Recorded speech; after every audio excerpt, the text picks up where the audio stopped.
Hi, geography students. This is just an update video. We're at the end of week 5, which was Snowmageddon week. And so I know that some of you were not able to complete your reaction paper and quiz from this particular week because the school was closed, and the messages that came out said that even online classes were canceled. But I marched forward with the regular weekly stuff like a reaction paper and quiz.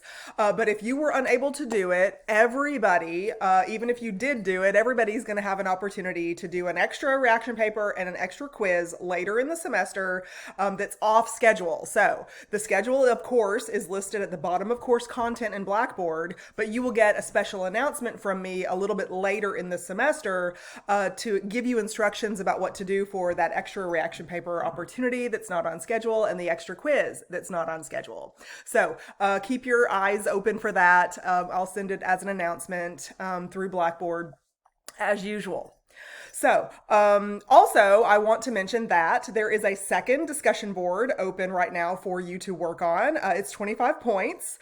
It's one of the two that I promised we would have before midterm so that we have half the grades that are available in the class before midterm, so I can give you a really good, realistic picture of where your standing is in the class.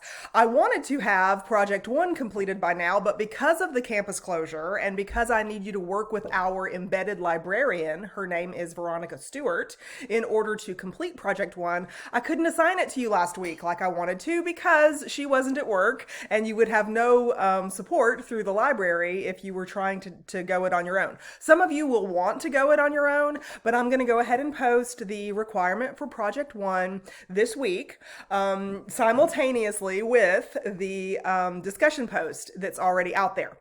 So, I have already responded to those of you who have completed your discussion post. I responded this morning, giving you some additional feedback, and tomorrow afternoon, when your first post is due, I will respond further and pair y'all together with a question that you can come to a conclusion with together for the second phase of that, of that 25 points. So please make sure that you check course content to see what's required, and if you weren't able to complete the reaction paper last night, and if you don't intend to complete the quiz tonight over week 5 topics, you still have to watch the videos from week 5 in order to intelligently respond to the questions that I posed in the second discussion board. Okay.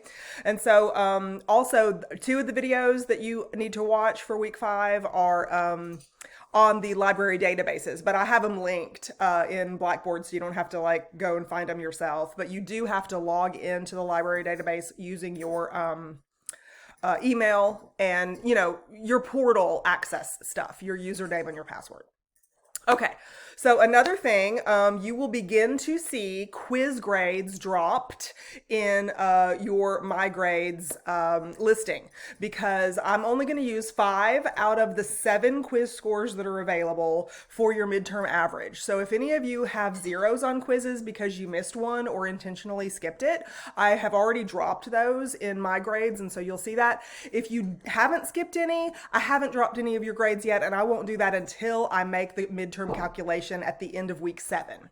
Okay, so also reaction papers, there are 7 reaction paper opportunities. Yes, I'm counting the one from the end of week 5 when technically we had a campus closure.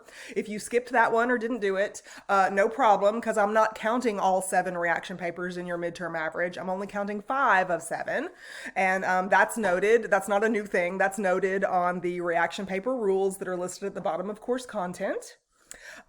So this is just kind of a heads up that we only have 2 more reaction paper opportunities between now and midterm, and I'm going to use 5 scores. So if you've already got credit for 3 reaction papers, I think most of you do, or if you've already got credit for at least 2 reaction papers, you're going to be in a good and realistic place as far as your midterm average goes.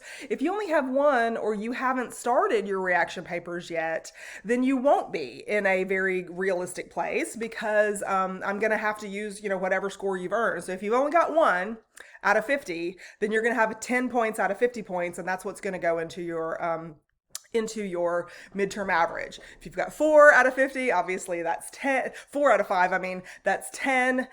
points per paper you got credit for. So 40 out of 50, you're in a good spot. That's like a B average on just the reaction papers, and that's what will go into your midterm score.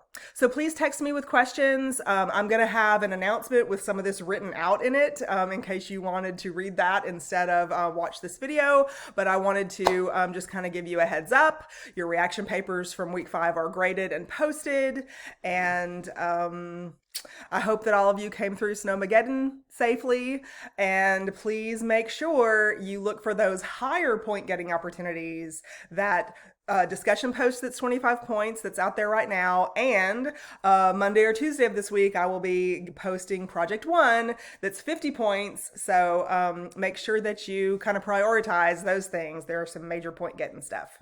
Okay, text me with questions. Bye.